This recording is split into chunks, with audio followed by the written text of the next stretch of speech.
What's going on, guys? It's your gym bro Sharif, and in this video, should you be taking every single set to failure? Alright, a lot of people ask themselves this question. They send me a DM. Should I be taking every single set of my workouts to failure? I'll tell you exactly what you should be doing in this video, right? That's my opinion. After that, you can do whatever you want. So let's jump straight into it. We're bodybuilders. The goal is getting our muscles to failure. Let's say I'm training chest. The goal for me is getting that chest to failure so I can go home, recover, eat, let it grow back stronger, right? We want to break down those muscle fibers so they grow back stronger. If I'm training my legs, I want to do my squats, my leg presses, I want to get my legs to failure in the shortest amount of time, because why spend longer in the gym? Alright, spending too much time in the gym, hold on till the end. Alright, I'm gonna tell you a lot of information, just hold on and you'll get your answer later, but it's very important that you take your time to understand. So I want to get my quads to failure. I want to give them basically as much tension, get them to failure in the shortest amount of time, because the longer you stay in the gym, after a certain time you start stressing your body.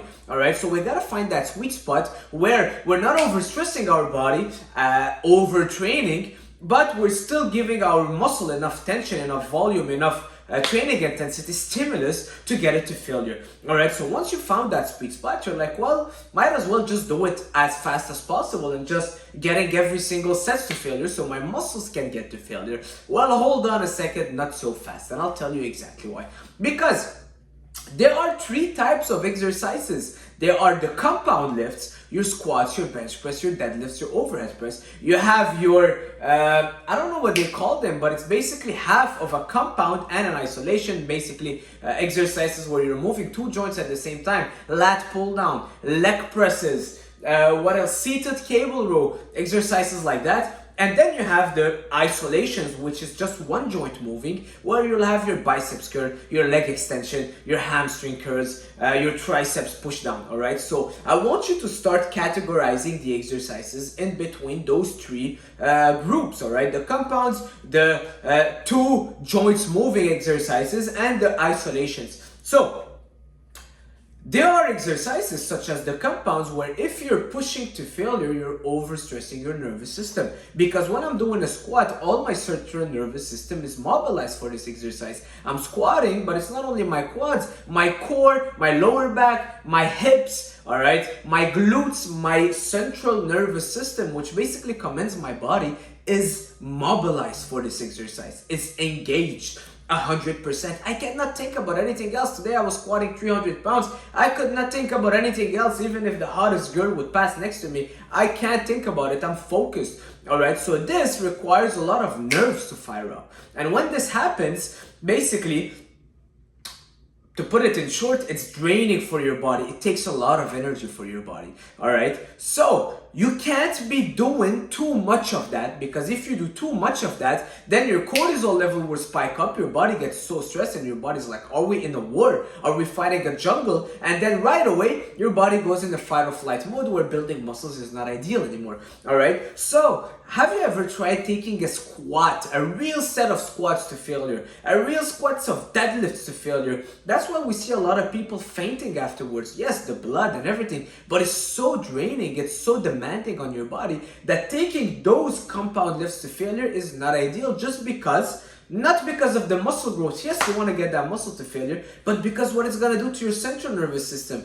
That's what matters, alright? The muscle getting to failure is just the tip of the iceberg, but all the central nervous system being overdrained and overtaxed, and the hormonal effects and your body going in a fight or flight mode, your cortisol spikes up, testosterone drops, this will basically lead all the results, alright? So on the big compound lifts, you don't want to get your muscle, you don't want to go to failure. Imagine squatting to failure, it's so draining. I can do one set of that and I'm done for the workout if you're doing it correctly. So for the big compound lifts, I would say stop within 1 rep of failure. Not 2 reps, 1 rep. 1 rep of failure, because it does make a difference, and sometimes it's just at this last rep where your body just gets overstressed. You don't want to be, you always want to have 1 in the tank, but it's 1 in the tank, all right, not more, 1 in the tank. And trust me, it makes a big difference when you leave 2 in the tank as opposed to 1 in the tank, because we want to get that muscle to failure. That's the goal in the shortest amount of time. But sometimes 1 extra rep on your barbell squat, you're squatting 300 or 400 pounds,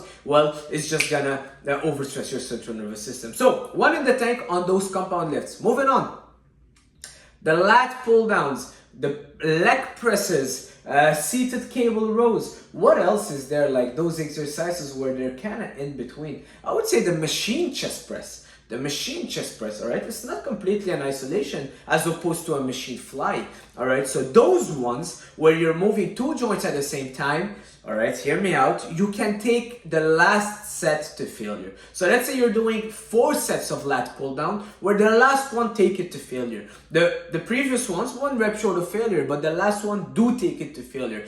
It is stressing on your nervous system, but not as much as the big compound lifts. If you're failing on the lat pull down, all right, you just wait a little bit and then you're good to go. Now, is it necessary? Not really. Personally, on my lat pull down, I always, actually, I do take it to failure pretty much each set.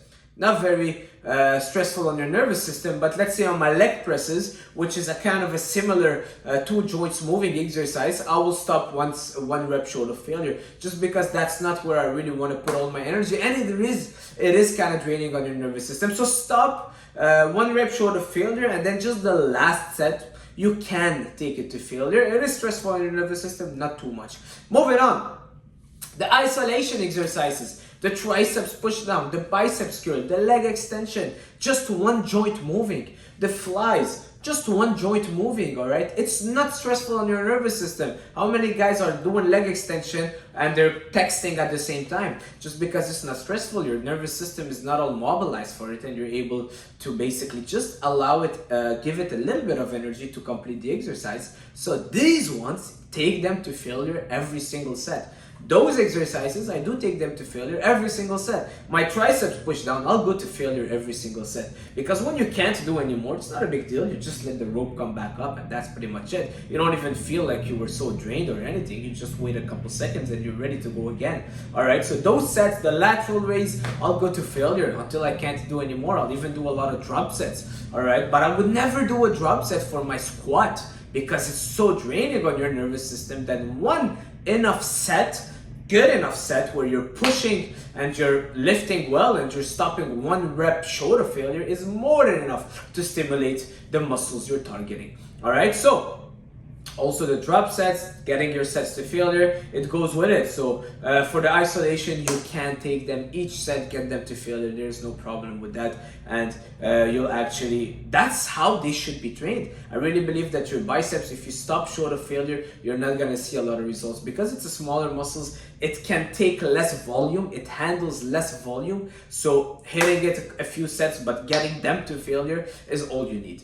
All right, so some exercises I go less higher intensity, like the squats and all, I go less to failure, more volume. Some exercises like the biceps, a bit smaller, just 1 joint moving, I'll go to failure, but I'll keep the intensity high and the volume low. That's pretty much what I do. You always want to kind of find that sweet spot between overstressing your nervous system and keeping the intensity high and taking your sets to failure. Some exercises stress your body more than others. Find out what works best for you and play with that. I really do not recommend taking your deadlifts and your squats and your bench press and your overhead sets to failure, overhead press sets to failure, your barbell rows, just because after that set you won't have enough to keep going and making gains at the gym that day. All right, and you will be more fatiguing your nervous system than the muscles. That's pretty much it for this video. I know there was a lot of information. Trying it out, seeing if people like those kind of videos or not. Let me know in the comment what you think, and I'll see you guys soon. Don't forget to click the link in my bio if you want some coaching. Leave a comment, leave a like, subscribe if you're not already subscribed, and watch another video on the channel. See you guys soon. Ciao.